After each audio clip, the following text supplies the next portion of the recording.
बच्चों, कल की वीडियो में मैंने आपको समझाया था कि किस तरह से व्यतिकरण प्रतिरूप में जिसे हम उच्चिष्ट और निम्निष्ट कहते थे, किस तरह से बनती हैं, जिन्हें हम जो सेंटर पर हमें उच्चिष्ट प्राप्त होता था उसे हम कहते थे केंद्रीय उच्चिष्ट, और उसके बाद में इस तरह से ये निम्निष्ट प्राप्त हुए थे। ठीक है बच्चों, आज हम इससे आगे बढ़ेंगे। इन उच्चिष्ट की और निम्निष्ट की कोणीय चौड़ाई क्या होगी ये हम आपको एक्सप्लेन करेंगे। तो देखिए, पर्दे पर ये दो द्वितीयक तरंगिकाएं अध्यारोपण के पश्चात मिल रही हैं। तो जिन बिंदुओं पर इन दोनों तरंगिकाओं के बीच, याद रखना, इन दोनों तरंगिकाओं के बीच पथांतर लैम्डा का तरंग दैर्ध्य का एक सरल गुणांक होगा, उन बिंदुओं पर हमें निम्निष्ट प्राप्त होगा। और जिन बिंदुओं पर पथांतर ये an तरंग दैर्ध्य की 1/2 का विषम गुणांक होगा, उन बिंदुओं पर हमें उच्चिष्ट प्राप्त होगा। तो लिखिए, चित्रानुसार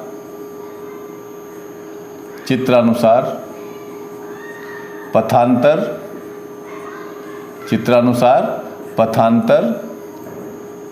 देखिए, पथांतर कैसे निकाल लोगे? पथांतर हुआ बच्चों an। पथांतर क्या हुआ? an। और an को हम कैसे निकाल लेंगे? an को कैसे निकाल लेंगे? an आप ये देखिए, perpendicular sine theta equal to perpendicular upon hypotenuse, मतलब लंब बटे कर्ण। तो लंब क्या आ गया? कर्ण साइन थीटा। ये हो गया बच्चों आपके पास ए बी साइन थीटा। अब स्लिट की चौड़ाई क्या है? ई। तो an बराबर ई साइन थीटा। ठीक है, समीकरण नंबर 1। जब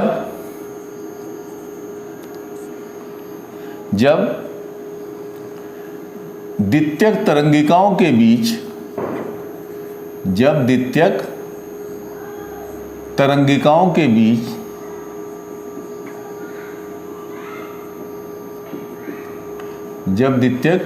तरंगिकाओं के बीच पथांतर तरंग दैर्ध्य लैम्डा का एक सरल गुणांक होगा,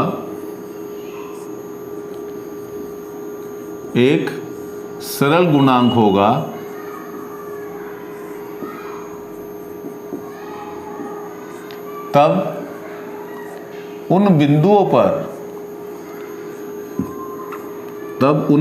पर निम्निष्ट प्राप्त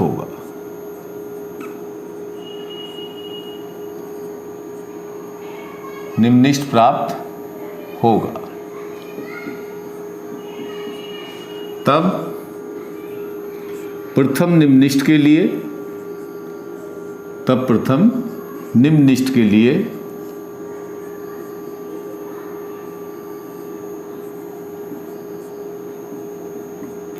देखिए बच्चों, थीटा इक्वल टू θ1 तथा an बराबर लैम्डा, तब लैम्डा बराबर ई साइन थीटा। थीटा की जगह θ1 रखिए, ठीक है, या sine θ1 equal to lambda by E. इसी प्रकार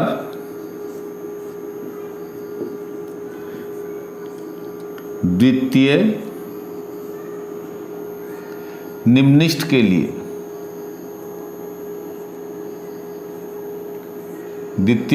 के लिए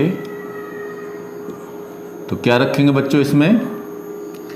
बोलो, an बराबर 2 लैम्डा तथा थीटा बराबर θ2। तब देखिए, यहां रखिए वैल्यू तब साइन थीटा 2 बराबर क्या आ जाएगा, साइन थीटा 2 बराबर 2 लैम्डा बाई ई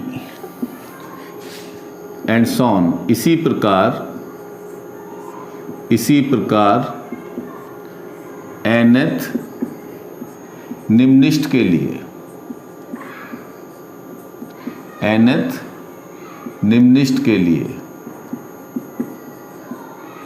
तो क्या आएगा, theta equal to theta N, तथा पथांतर क्या हो जाएगा बच्चों, an बराबर एन लैम्डा, an बराबर एन लैम्डा। तब साइन थीटा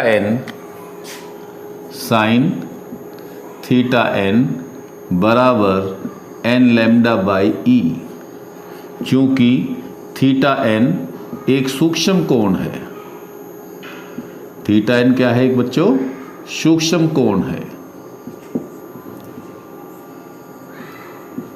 इसलिए sine theta N approximately equal to theta N. तब थीटा एन बराबर एन लैम्डा बाई ई, जहां थीटा एन nth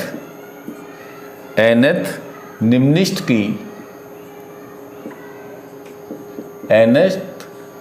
की कोणीय चौड़ाई है,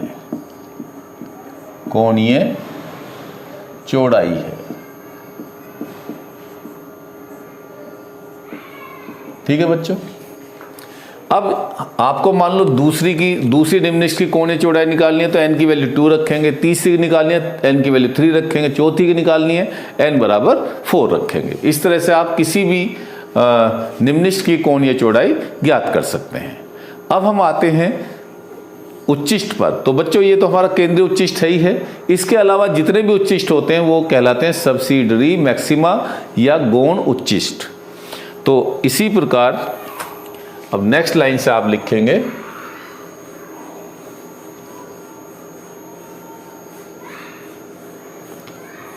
लिखिए, जब द्वितीयक तरंगिकाओं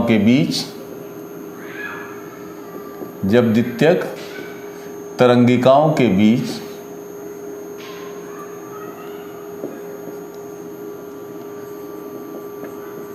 पथांतर लैम्डा बाई 2 का एक विषम गुणांक हो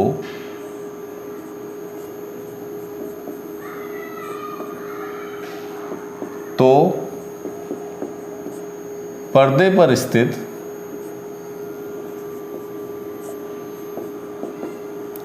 उन बिंदुओं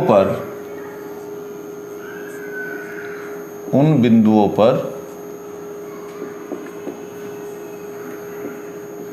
उच्चिष्ट प्राप्त होते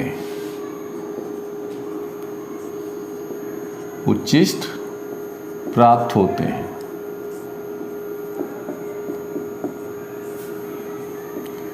प्रथम गौण उच्चिष्ट के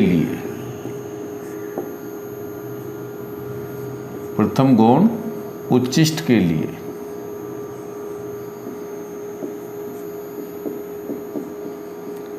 तो देखिए theta equal to theta 1 dash रखेंगे तथा an इक्वल टू पथांतर लैम्डा बाई 2। तब हमने अभी सूत्र बताया था an बराबर e साइन थीटा बताया था, इसमें रखिए an की जगह लैम्डा बाई 2 बराबर e साइन थीटा 1 डैश। तो साइन थीटा 1 डैश बराबर लैम्डा अपॉन 2e, ठीक है।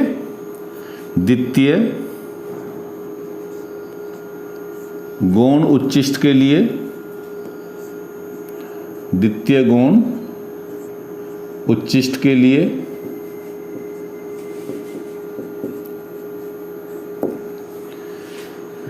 तो क्या रखोगे? Theta equal to theta 2 dash तथा an क्या रखोगे? 3 लैम्डा बाई 2। an क्या रखोगे? 3 लैम्डा बाई 2। तब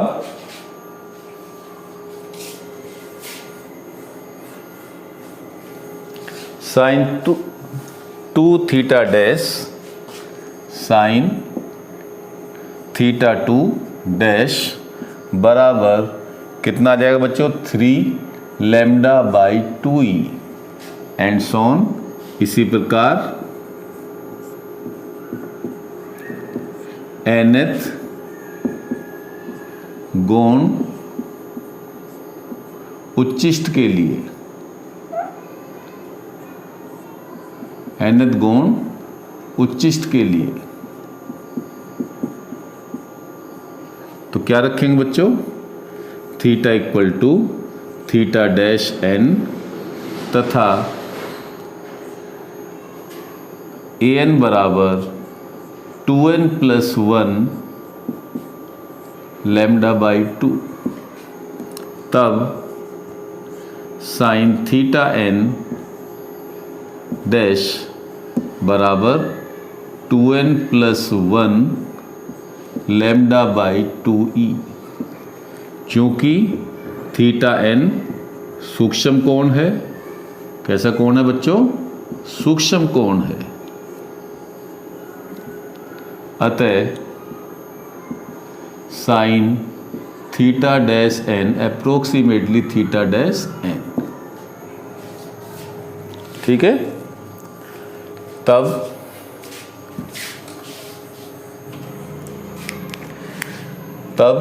थीटा डैश n बराबर 2n plus 1 lambda upon 2e।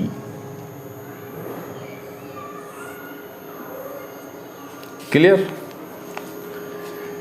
तो इस सूत्र से हम क्या गौण उच्चिष्ट की कोणीय चौड़ाई ज्ञात कर सकते हैं। अब इसके बाद में आप हेडिंग डाल लेंगे केंद्रीय उच्चिष्ट की कोणीय चौड़ाई। केंद्रीय उच्चिष्ट की कोणीय चौड़ाई तो देखिए बच्चों, लैम्डा बाई ई तो ये हुआ और लैम्डा बाई ई हुआ, क्योंकि ये दोनों तरफ फैला हुआ है तो 2 लैम्डा बाई ई हो गया। अब लिखो केंद्रीय उच्चिष्ट की, केंद्रीय उच्चिष्ट की कोणीय चौड़ाई।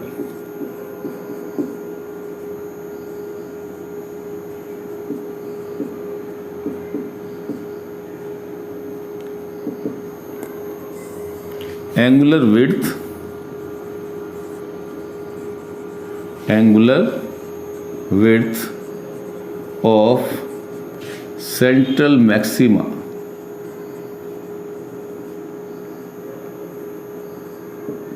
तो आप इसमें लिखेंगे चूंकि केंद्रीय उच्चिष्ट,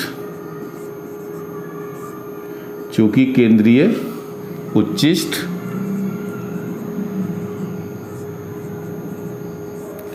पर्दे के मध्य बिंदु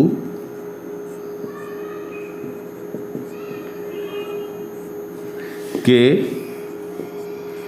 इधर उधर समान रूप से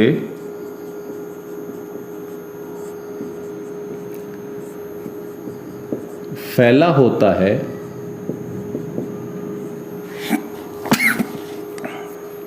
समान रूप से फैला होता है। अतः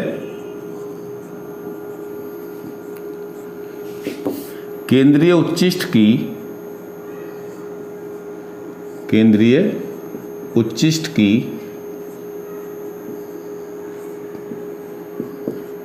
कोणीय चौड़ाई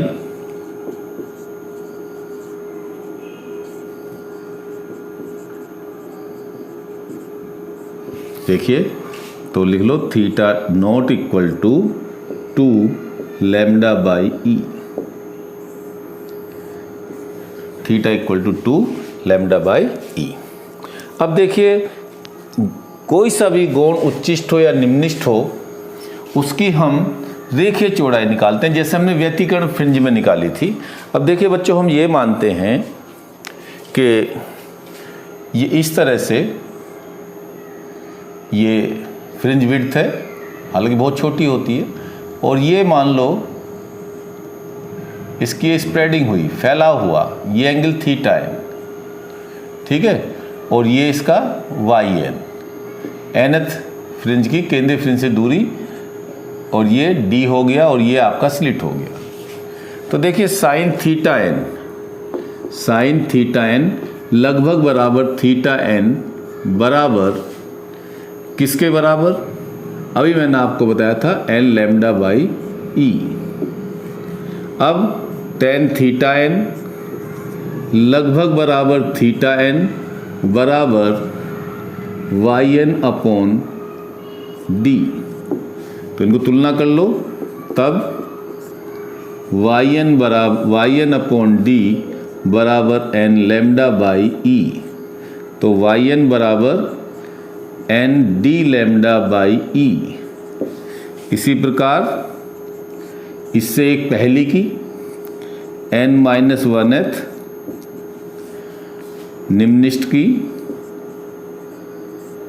निम्निष्ट के लिए, तो क्या कह देंगे बच्चों, देखो रख दो y की जगह वाई एन माइनस 1, जैसे हमने व्यतिकरण में किया था n minus 1 D lambda by E. तो निम्निष्ट अथवा उच्चिष्ट कोई से की भी हो, निम्निष्ट अथवा उच्चिष्ट, गौण उच्चिष्ट की रेखीय चौड़ाई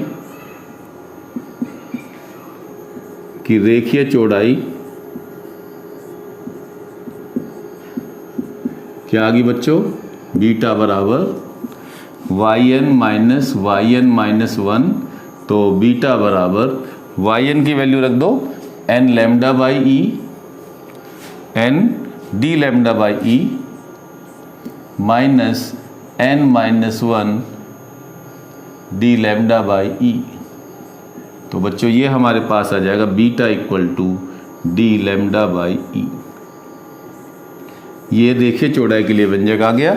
और केंद्रीय फ्रिंज की रेखीय चौड़ाई इसकी दुगनी कर दो, केंद्रीय फ्रिंज की रेखीय चौड़ाई वो कितनी आ गई बच्चों, बीटा नोट बराबर 2 बीटा। तो बीटा नोट बराबर 2 डी लैम्डा बाई ई, ठीक है, इस तरह से। अब बच्चों हम आपको इसमें एक और कंसेप्ट समझाते हैं इंपॉर्टेंट। हेडिंग डालिए फ्रेनल दूरी, फ्रैक्शनल डिस्टेंस, फ्रेनल दूरी।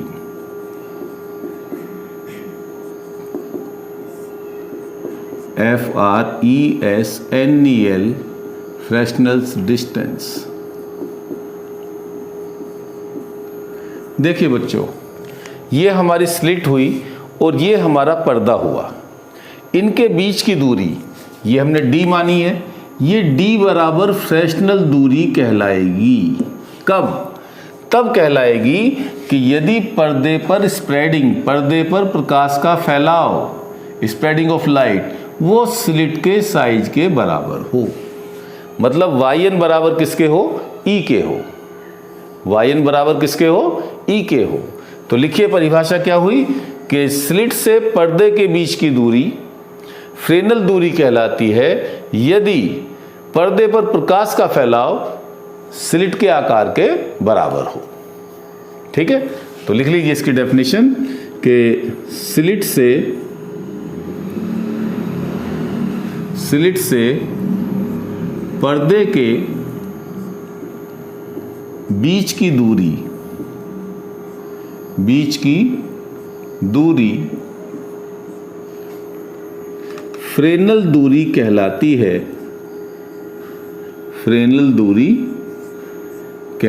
है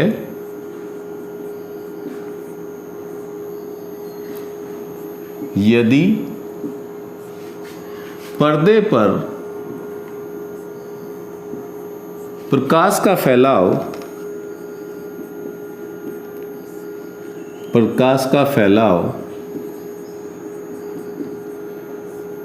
स्लिट के आकार के बराबर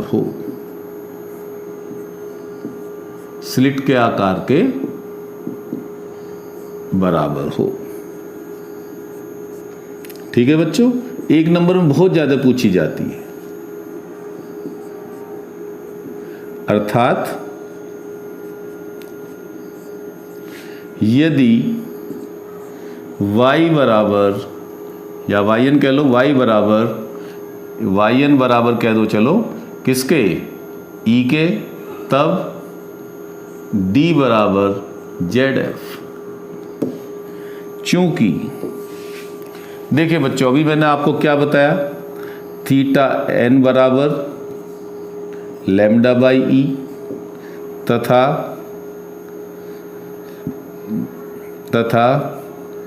टेन थीटा n लगभग बराबर थीटा n बराबर yn अपॉन d।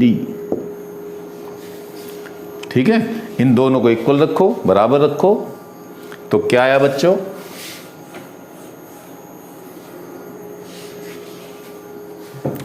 तब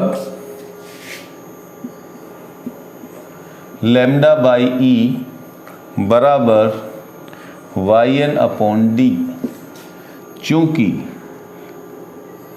yn बराबर किसके, ई के, जब d बराबर किसके, ZF के, तो लैम्डा अपॉन ई बराबर ई अपॉन ZF, या ZF बराबर ई स्क्वायर अपॉन लैम्डा। ये फार्मूला आ गया बच्चों फ्रेनेल दूरी का। तो आपको ये समझ में आया, इसे आप नोट कीजिए, इसे रिवाइज कीजिए, और मैं कल की वीडियो में आपको इस पर बेस्ड कुछ इम्पोर्टेंट क्वेश्चंस कराऊंगा, न्यूमेरिकल्स कराऊंगा, और फिर हम आगे बढ़ेंगे प्रकाश के ध्रुवण की ओर। Very very thanks.